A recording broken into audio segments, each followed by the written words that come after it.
আজকে তোমাদের দেখাবো বাগান বিলাসের ডাল থেকে কিভাবে সহজে চারা তৈরি করে নেবে। বাগান বিলাসের এরকম ডাল নেবে, খুব মোটাও না খুব পাতলাও না, পেন্সিল সাইজের ডালগুলো নেবে আর 45 ডিগ্রি অ্যাঙ্গেলে কেটে নেবে। কেটে নেওয়ার পর একটা দিন জলে ভিজিয়ে রাখবে, নিচের দিকটা যাতে জলে ভিজে থাকে ওই রকমভাবে রাখবে। রাখার পর মাথার দিকে ফাঙ্গিসাইড আমি দিয়েছি, সাব ফাঙ্গিসাইড, তোমরা চাইলে যেটা ফাঙ্গিসাইড থাকবে সেটাই দেবে।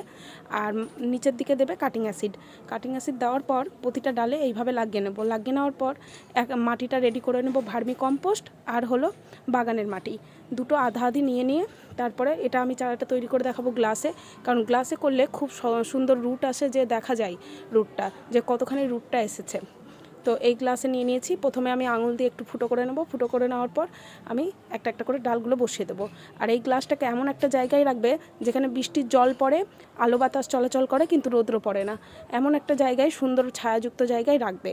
আর জল শুকোলে তবেই জল দেবে। এখন জল দিয়ে দেবে, আর যখন দেখবে যে জল শুকিয়ে গেছে তখন আবার জল দেবে। এইভাবে চারা তৈরি করো। আর নড়াচড়া একদম করা যাবে না, খুব টাইট করে রাখতে হবে। নড়াচড়া করলেই কিন্তু চারাটা আর পরিণত হবে না।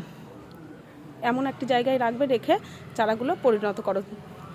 সুন্দর দেখো চারাতে পরিণত হয়ে গেছে আমারগুলো।